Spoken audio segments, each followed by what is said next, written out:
Sus, ano na naman pinagagawa nito ni Kuya? Ay Kuya, baka naman tumalsik yan dyan sa ulo mo yung palakol na yan. Talaga naman, ay kahit naman may bag sa tagiliran eh. Sige pa rin ang sibak ng kahoy, ay napakasipag naman talaga ng taong ari. O ayan yung bag niya sa tagiliran, no. Mga kananay, yan yung dyan siya nagdudumi, dyan siya nagpupupo. Kasi dyan nung inoperahan siya sa colon, yan hanggang ngayon hindi pa nababalik yung kanyang bituka pero malakas siya. Matapang siya eh. Strong. Strong si Kuya. Tingnan nyo naman, nagsisibak pa ng kahoy. Oh, diba?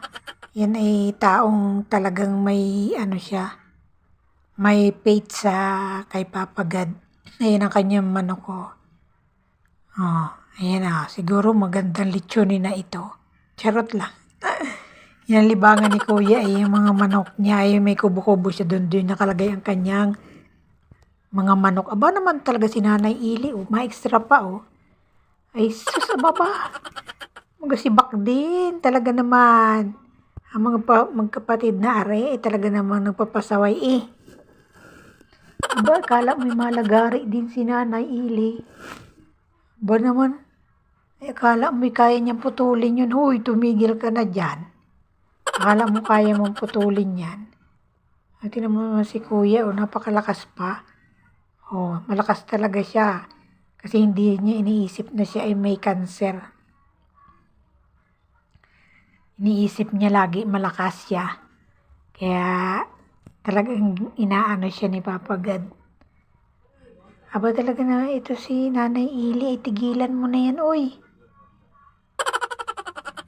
Tulong-tulong din eh. Kala mo na may kaya niyang ano yun, kahoy na yun.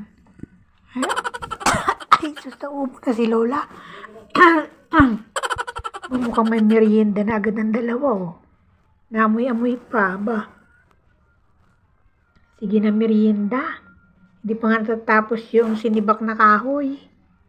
Ay, sus, napagod na si Lolo Jules. Oh, yung kanyang bag.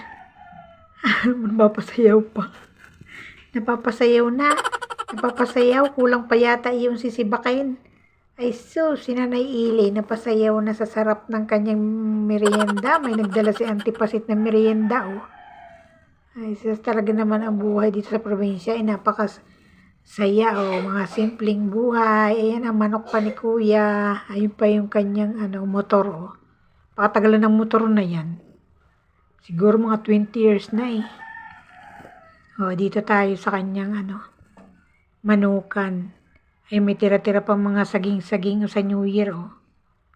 Ang handa nila ng New Year. May manok dito si Nanay Ili. Ayun, Laika, hi Laika. Sipag naman ni Laika eh. Si Madam Laika. Talaga napakasipag. Ay mga ilog-ilog. Ito mga manok ni ate. Oh, malapit na niya yung bintahin. Ayan, kunting oras na lang, mabebenta na kayo. Kaya kumain kayo ng kumain marami para kayo lumusog. Para pag kayo ay pinirito, ay talagang sarap niyan. Yun lang mga kananay, Happy New Year!